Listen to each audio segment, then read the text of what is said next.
Whoa!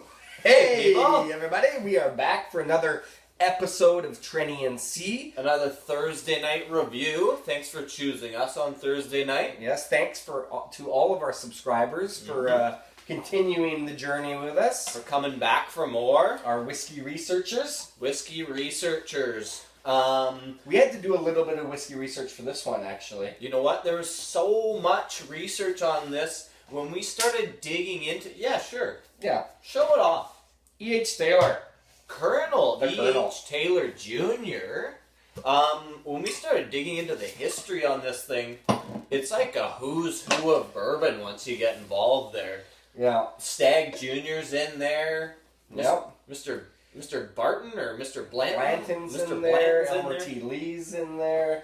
Of course, everything going on at Buffalo Trace. All of this is produced by Buffalo Trace Distillery. They've produced so many bloody products, it's ridiculous. So much good stuff too. We're big All Buffalo good Trace stuff, fans. yeah. So, but as far as the Colonel's concerned, let's say his name. If you didn't know, we're talking about Edmund. Sorry, everybody. You say it. I screwed it up. Edmund Haynes Taylor Jr. There we go. I said E.H. Edward. Taylor Jr. Let's pour some of this into a glass. It's gotten down pretty far. Yeah, we've been crushing this bottle. We got this bottle at the 2016 Premium Spirit release. So we've got a little bit of info we're going to read at some point. I think you got more than me. Yep, that's fine. But anyway, so this bottle here, specifically Colonel E.H. Taylor, he began distilling close to around the Civil War. I believe from our research around 1869.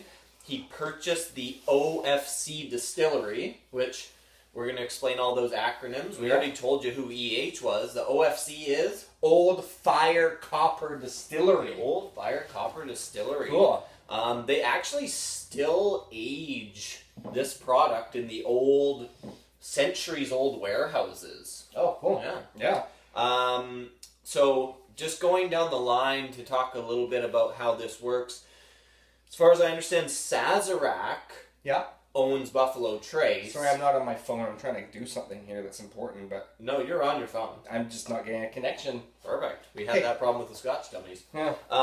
Sazerac owns Buffalo Trace, who makes Colonel E.H. Taylor. So, It's not happening.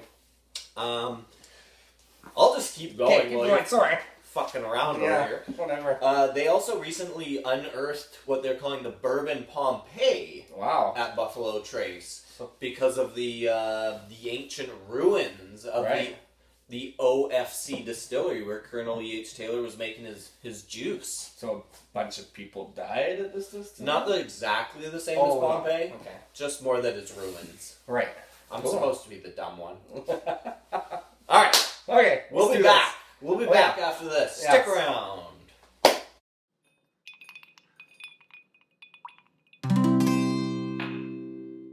Trenny and C, drinking whiskey, describing all the flavors for you and me. Irish, Scotch, bourbon, and rye. If they like a bottle, they'll tell you why. Oh, okay, here we are after that nice little diddly song. Are you guys liking the song still? Should we switch it up a bit? Well, let us know. We're into it. Yeah, alright. Okay. Well, we've got a pour here. So we've got a good pour. Should we... At Trenny and C, we do the color, nose, taste, finish, and viscosity. We score it out of a grand total of 33.33. Which you can do as well by going to scoremywhiskey.com. And you'll understand a little bit more about our ratings if you go in there and use our system yourself. Yeah. Plus, you can help us fill the inventory of the library of whiskeys. Yeah, the Whiskipedia. Whiskipedia. Oh, patent that. Another patent. All right, let's get right into it. Okay. Let's color this thing. Color.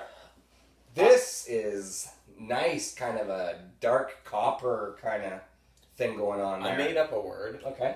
Murky cedar. Murky cedar works for sure. It does just remind me of kind of being in the woods or something for some reason. Nice. It is a bit woody, Yeah. bit nutty. So So, let's nose the damn stuff. Wait, do we need to read off all the stuff first, or we do ours and Let's then do read? ours first. We always do. We always read it first. Yeah, so we did get this at the Spirit release. We might have mentioned that. I did. So we've got some details. So we'll see how well ours matches up to theirs. Ooh, nice. Because we didn't read It's it a new and spin. regurgitate it. This is, by the way, the small batch Yeah. bottled in bond.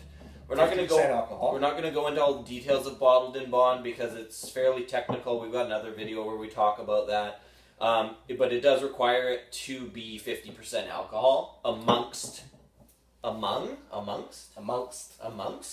things. Among other things. Among other things. Okay, let's Sorry, we digress.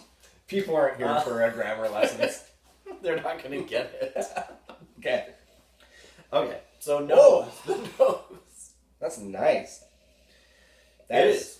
That is a blast of just kind of like, cherry blasters. Yeah, there you go. It's sweet and buttery. It is buttery. It's got like a creamed corn kind of thing going on. I got the rich pie crust, doughy, Oh yeah, malty, spicy, Maltesers. I Ah, just made that one sure. up, but it sounds good. Almonds, brown sugar.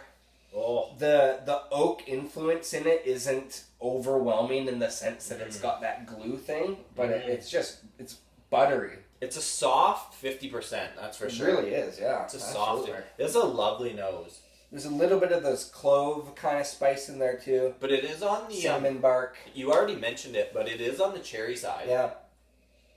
You That was got the first thing that came to my head. You got some bourbons that are cinnamony. You got some bourbons that are nutty. Yeah. You've got some that are kind of more cherry or almondy. Yeah. Those are the general kind of flavor like, profiles. Like, is it almond forward or is it cinnamon forward? This one definitely has that cherry thing. cherry thing. And there's some that are kind of, especially on the flavor and after the finish, a lot of the time some of these guys taste like a throat lozenger, which I actually personally really like. But because that's kind of like where the alcohol vaporizing kind of comes in, like little Vicks Vapo rub action. Exactly. This isn't so much on that level though. No, not at all. But it's got that cherry thing for sure. So E.H. Taylor was also one of the Buffalo Trace Distillery was one of the only places in America that was left open and in production during Prohibition because they used it as a medicinal whiskey. You could get prescriptions from your doctor for whiskey. I'll take one. Yeah. One a day. A pint a day. There you go. Yeah. Okay, let's get into the taste. All right. We're like 8 minutes into this video. Wow. That is So good. actually so delicious. 50%? No problem. No problem. No coughing, no blast, no slap in the face. No, but it still does have that cherry kind of things, a little bit of that throat lozenger thing going on. Yeah. But it's really well rounded It's and balanced. forward. Yeah. Sweet forward. It's sweet for sure. I got a slight rye note out of it actually.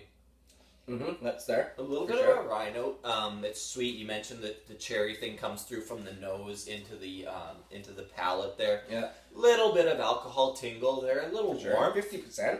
But it tastes very, like the sweetness tastes natural. Like there's like a honey kind of a sweetness. If I was to put a sugar on it, I would say it's honey. Yeah. Yeah. Little bit oaky. It's got a real nice balance going on. It's lovely stuff. It's I can't really describe it. Yeah. It's really, really, really good. It's got, maybe this is a super common whiskey for a lot of people in the United States, and if so, you're very lucky, because if you could get this for, what did we pay for it? I guess we can find out right here. We paid for the small batch, we paid $94.99 plus tax, so we paid about $105 for this. That's pretty steep, because I think people in the States can get it for a little bit I think cheaper. you're getting it around $45-50.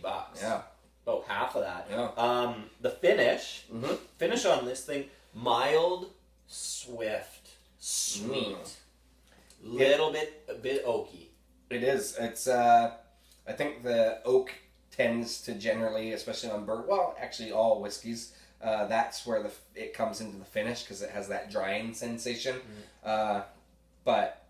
done really, really well here. I do have some notes with water, and my water is literally 2 drops. You can drown this guy really easily. Yeah, it doesn't, for 50%, it doesn't need really much, if any, water. Yeah. It's a good one. It is.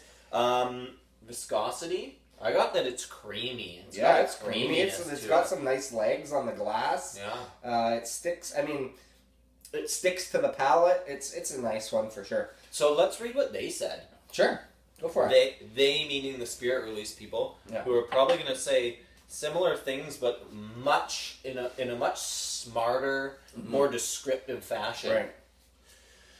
Okay, it says a layering of crisp sugars and spice is already better than anything we said. Yeah, they're dead on. A layer of crisp sugars and spice, as well as a thin hint of mint. I didn't get any mint.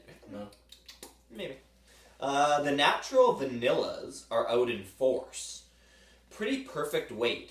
The oils have just enough clout to ensure the sugars remain in check. Clout. Yes, we should say that. The small grains do stir and herald. That's pretty much like saying our version of saying there's some rye notes in It's good. Yeah, there's some rye spice. I think we covered that when we said it's good. Yeah. it's up. And herald the arrival of the toastier elements with the sweetness in harmony with the butterscotch tart. Butterscotch, good word. Yeah. I like that. I agree with that. And late peppery bite. The exemplary high quality of this bourbon is not, in a second, to be disputed. Wow. I wonder if anyone is. This guy should do review video. Yeah, probably. He could easily take all of our subscribers. They'd be like, I'm done with you guys trying to see. This guy's fucking awesome. Either way, luckily he didn't put his name in there. Yeah. So anyway, whoever you are, you should do a show or something. Yeah. Anyway. Cool. Score it up. Let's score it up. I gave it a 28.33. You gave it a 29.46. Ooh, I love it. That is huge. Love it. Those are 2 huge scores, actually. So That's what she said. Yeah. So there, our whole score total out of 33.33 is 28.9. Oh, that's a big dog. Yeah. Do you know what happened? Do you know what happened with that score? What? It knocked our second place on our board out of commission. It's now third place. Show 'em the board. Let's do it. Okay, we're back. It's a super tall bottle. Yeah. I'm just going to move it right out of the way. Yeah, it is a very tall bottle. So as you mentioned, it's the new second place. It knocked Stag Junior. Close though. Close. And they're, when you're in the 28.9. 27s, 28s, you are like That's good really, whiskey. you're in there. That's some good whiskey. We have drank some good whiskey this season. Yeah, we really have. So Lafroig is still on top. That 1994 Lafroig. Ah, God, I don't know. For me, I don't know if that's going to get beaten. It's a contender for whiskey of the year. We still have some really good stuff to try, though. Yeah. We have some really great whiskey still left to review and to try. So, hey. Yeah. So, anyways, go out, get this bottle, even if it's a common one in your area. It's well worth the price, regardless of whatever you're paying, because it is delicious. Yeah, we love it. Yeah. Hey, thanks for watching Trendy and C. Check us out on Instagram. Check us out on Facebook. Check us on Twitter. We're everywhere. Worldwide. Buy a shirt. Yeah. And put in your scores on scoremywhiskey.com. Cheers. Cheers.